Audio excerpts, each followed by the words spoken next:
All right, guys, the regular intro is going to be coming up in a second. We want to do a quick breaking news because this video was recorded earlier in the morning. Blake Martinez out for the season, torn ACL. Kind of had to figure that's what it was when you have that type of non-contact injury. How we're going to replace him? Well, that's going to be a significant blow to this team. We're going to have to take a look at what's on the waiver wire, what's within our own organization, but already being weak in the linebacker core is not going to bode well for the Giants coming up against the Saints. It's not going to bode well for the Giants coming up for the rest of the season. We have to plan accordingly, work accordingly, and hopefully we can find someone that can, or multiple players that can fill in for Blake Martinez, because that is going to be on the hole in the defense that we probably could not have suffered, and we did. It's just another pile on for the Giants season, adding more insult to injuries from yesterday's loss. We just kind of have to see where we go from here. We'll do a more in-depth video probably this afternoon. But again, Blake Martinez is out with the torn ACL. And now back to your regularly scheduled online Big Blue programming. This town needs an enema. All right, everyone. This is Tim with Online Big Blue. We'll bring you the best in New York Giants sports talk and entertainment. Look out for later in the next day or two. We're going to be having the Screaming Falcon. Lost a bet, said I would turn the Giants channel into a Falcons channel for a week and do Falcons content if we lost. And we, of course, threw up a stinker and we lost. I just kind of want to talk about where things went so bad, so wrong, so quickly for Joe Judge. Because you can blame Daniel Jones, you can blame Jason Garrett, you can blame Dave Gettleman, you can blame the Mara, you can blame the Tish. But the problem is this all starts with Joe Judge. This all starts from the top. This all starts from, I'm going to be Mr. Disciplinarian. This all starts from, we're going to do things my way. We're going to play smash mouth football for 100 minutes or 60 minutes. Smash mouth football. This starts with that guy. The sweater. We're not calling it the sweatshirt. The Belichick's disciple. This has gone so badly so quickly. We saw hints of it last season. Even during the winning streak, you couldn't mask some of the stank that that is on Joe Judge. And I think some of it has to do with the fact that he's just very inexperienced as a coach. I mean, his entire forte over his entire career has been as a basically special teams guy. I mean, nothing wrong with that. But sometimes special teams guys aren't head coaches. And I'm not saying that Joe Judge is not going to turn the page on this horrid loss. And I'm not saying that he's not going to be the coach of the future. And I'm not saying we should fire him right now. Because the first thing we're going to do is we're going to fire Jason Garrett. He's going to be a scapegoat for this mess. But the buck stops with the head coach. Plain and simple. There's players he wanted that we went out and got. There's things that he wanted to do that we're doing. He built a philosophy in MetLife that we were this kind of team and we were going to do this and we were going to do that. The problem is everything that he had spoken about and everything that he says that he is doing, we are not doing as an organization, or we are not doing as a team right now. And I don't really know how else to put that. I mean, if you break it down, how else do you say that about Joe Judge? I mean, what else is there to say? It's 100% true. We're not doing what he said that he came here to do, or what he wanted to do. And like I said, I'm not putting this all at his feet. I'm not saying this is all his fault. Not in the least bit. But I am saying you can't make these statements and say you're going to do these things and then not actually do it. I guess is the best way to put it. And his philosophy at times in reference to being a head coach, I think is kind of questionable. The timeout management has been a mess ever since he came into the league. Let's just be honest. And the way he burns through, okay, why did you take it? Yes, okay, on the punt, when we were at the 1, why did you take a timeout? Because you didn't want to punt it from the half-yard line instead of the 1-yard line? Why? Why would you take a timeout there? There was no need to. And then allowing to have 2 defensive timeouts in the second quarter, second half. And why would you even challenge that one play? I still don't understand that philosophy either. He still doesn't want to challenge. He's only I think he only had 1 challenge last year. But he challenges at the most inopportune times. It makes zero sense in reference to the game, the flow of the game. And his ability that he lost the locker room at times is pretty self-evident.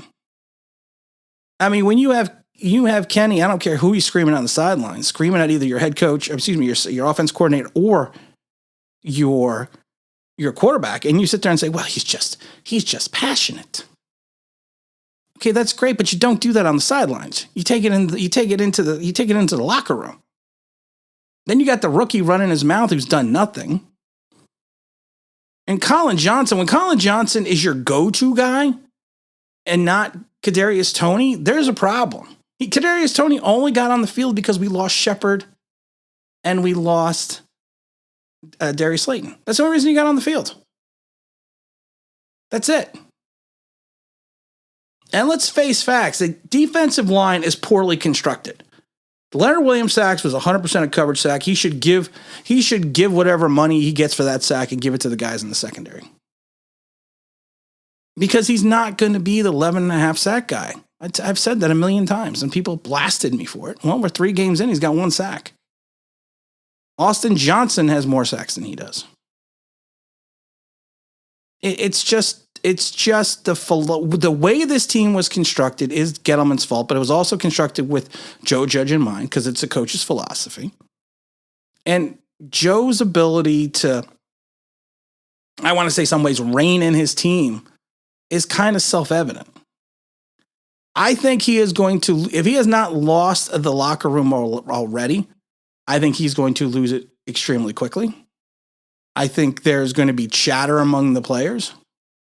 Because when you preach discipline, and the first thing that happens when you preach discipline is the fact that you have so many penalties over the last 3 weeks and you're so sloppy with your play. Another bad penalty on Billy Price. Can we just cut him already? Where's Jonathan Harrison? Can we just take Price and just throw him out? Because everything that they said about him with the Bengals is true, except he's gone back from being serviceable to being just horrible. He went from serviceable to horrible. Jack Nicholson from Batman says the best. This town needs an enema. We have to flush out this organization. We really do. I'm not going to sit there and tell you I'm not going to wear the Giants colors. I'm not going to wear Giant pride and all that crap. But we need to flush out this organization somehow. We need to turn this around. We need to build a winning philosophy again. And I'm telling you, I don't think Joe Judge is I said it from the day they hired him. And how much shit have I taken since that day? I've said it. I don't think he's the guy. I don't think he's right for this team. I don't think he's ready to be a head coach. He's not ready for a primetime player. You could talk tough, you could say what you want to say, but until you back that up, you're nothing. You're 0-3 with a bad team. Patrick Graham needs to figure it out as well, man. Because Patrick Graham to me, and I've said this before, once the league gets film on you, that's the end of doing what you need to do, and you need to make changes. Fourth quarter, 15-play, 72-yard drive. Dory Jackson drops it in the end zone. Could have been a game-sealing interception. Drops it. And then Logan Ryan with the bad pass interference penalty in the end zone. That was a bad penalty. Then you throw it to Lee Smith. Of all people, you throw it to Lee Smith. Oh, Patrick Graham got outcoached again. And when it counted, we came up zeros. We came up firing blanks when it counted. Bad penalties, bad turnovers at inopportune times. I'm not sure where we go from here because, like I said, if you look at our schedule, we could drop 7 in a row quickly. I think the first thing that's going to happen, of course, is I think Jason Garrett's going to get whacked. He'll be. I don't think they'll whack him until the bye week, but he's going to be the scapegoat for all this. Do I have my Jason Garrett scapegoat? Oh wait, I do. Jason Garrett, scapegoat. He's going to be the scapegoat for all this. And putting in Freddie Kitchens is not going to make anything better.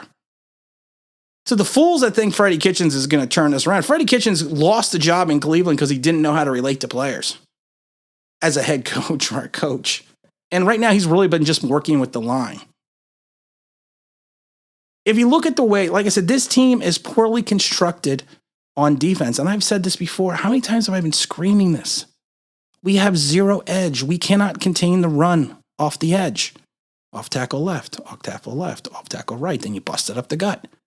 It's a simple philosophy that every team since the Cleveland game has shown us, has shown every organization in the NFL the way how to beat the Giants. And the secondary right now is not as good as advertised. James Bradbury had a good game, had a better game. Adoree Jackson had an okay game. Rodarius Williams, he played well in spurts, but he also played poorly at times. But like I said, you can't sit there and preach to me discipline, and then be one of the most undisciplined teams I have seen since the 70s. And I said this before, if this season goes downhill, it's going to go downhill quickly. And that's what's currently happening. And the cap issues we have in 2022 are a nightmare. We got like 35 players under contract, and we're already over the 200 million mark in cap space. And I think they're projecting 203, 206. This team needs to be flushed from the top down to the bottom.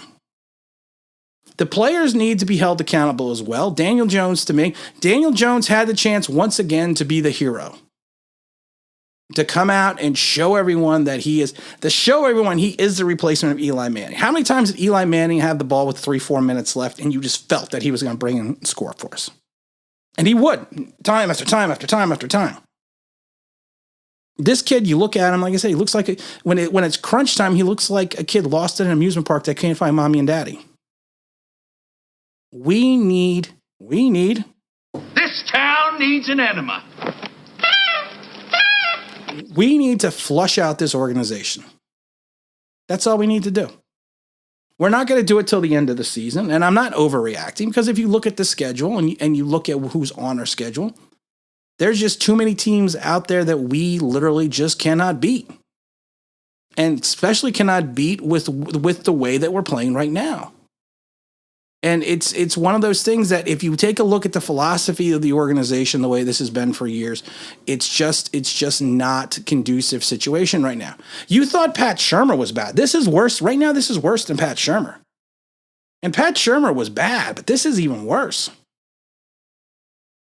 When you go rocketing downhill, things always go bad quickly. And that's what's going on for the Giants right now. That's what's going on for Joe Judge. We wish Jason Garrett well in his next venture because, he's gonna take the blame for this. The quarterback's not going to because we protect Daniel Jones like he's the golden child. And he's not, Malik Willis. It's time to start over, top down. Daniel Jones is not the guy you could think he is. Joe Judge to me is not the guy. And it's just time to turn this franchise into a whole new direction. Maybe Tisch does need to take over. I don't know. Maybe that's the direction we need to go. Again, this is Tim with Online Big Blue, bringing you the best of New York Giants sports talk and entertainment. And as always, if you could like, maybe subscribe, ring that bell news, that'd be awesome.